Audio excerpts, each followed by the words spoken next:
ও আমার ভাইয়েরা, ও আমার বাবাজিরা, একটা কথা এখন বলবো, কেউ মাইন্ডটি নিবেন না। কোনো দলীয় কথা না, রাজনৈতিক কথা না, কথার প্রসঙ্গে কথা।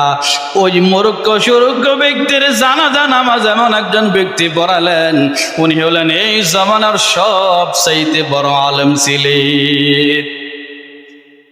আর আমাদের সাবেক প্রধানমন্ত্রী বেগম খালেদা জিয়া, ওনার ভালো আছে কি মন্দ আছে আল্লাহ বুঝবেন, আমরা জানি না, ঠিক কিনা? ভালো মন্দ আল্লাহ বুঝবেন। উনি কি নেক আমল করেছেন, কি বাদ আমল করেছেন, এই ব্যাপারে আল্লাহ ভালো জানেন। আল্লাহ চাইলে তাকে মাফ করে দিবেন, না শাস্তি দিবেন, এটা একান্তই আল্লাহ পাকের ইচ্ছা। কিন্তু আমার কথা হলো, ওনার জানাজা নামাজ পড়েছি যিনি, উনি হলেন বর্তমান উপমহাদেশের সবচাইতে বড় আলেম যিনি, বর্তমান বাইতুল মুকাররমের খতিব আল্লামা আব্দুল মালিক সাহেব হাফিজাহুল্লাহ। জোরকম সুবহানাল্লাহ।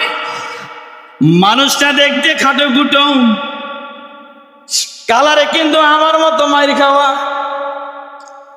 দেখতে যেমন একটা ডক পদ নাই, চেহারা এমন একটা ডক পদ না, কিন্তু ভাইজান সিনাটার মধ্যে এলেমে ভরা।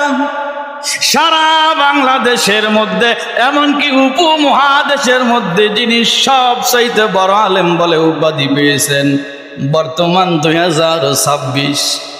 ও আমার ভাইয়েরা, ও আমার বাবাজিরা, এমন একজন বুজুর্গ আলেম, শুধু আলেমই না, উনি বর্তমান জমানার বুজুর্গ আল্লাহওয়ালা, এতে কোনো সন্দেহ নাই। কমপক্ষে আমার কোনো সন্দেহ নাই যে উনি বর্তমান জমানার যুগশ্রেষ্ঠ আলেম ও বড় বুজুর্গ। এমন একজন ব্যক্তি খালেদা জিয়ার জানাজা নামাজ পড়ালেন, আমি মনে করি এটা তার জন্য খুশনসিব, ভালো তকদির, ঠিক কিনা?